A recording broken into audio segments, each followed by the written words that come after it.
દિવસના વિરામ બાદ ફરીથી વરસાદનું આગમન થયું છે। વ્યારા શહેર અને ગ્રામીણ વિસ્તારમાં વરસાદી માહોલ છવાયો છે। ઉનાઈ નાકા વિસ્તારમાં વરસાદી માહોલ છે। સારા વરસાદને લઈને ખેડૂતોમાં આનંદ જોવા મળ્યો। વ્યારા, વાલોડ, ડોલવણ સહિતના તાલુકામાં છૂટો છવાયો વરસાદ જોવા મળ્યો છે। રાજ્યભરમાં મેઘમહેર જોવા મળી રહી છે। તેવામાં તાપીમાં એક દિવસના વિરામ બાદ ફરીથી વરસાદનું આગમન થયું છે। વ્યારા શહેર અને ગ્રામીણ વિસ્તારોમાં વરસાદી માહોલ છવાયો છે। ઉનાઈ નાકા વિસ્તારમાં વરસાદી માહોલ જામ્યો। આ સાથે જ તેની આસપાસના વિસ્તારોમાં પણ મેઘમહેર જોવા મળી। સારા વરસાદને લઈને ખેડૂતોમાં આનંદ। વ્યારા, વાલોડ અને ડોલવણ સહિતના તાલુકામાં છૂટો છવાયો વરસાદી માહોલ જોવા મળી રહ્યો છે।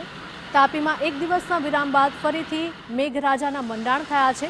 વ્યારા શહેર અને ગ્રામીણ વિસ્તારમાં વરસાદી માહોલ જોવા મળી રહ્યો છે।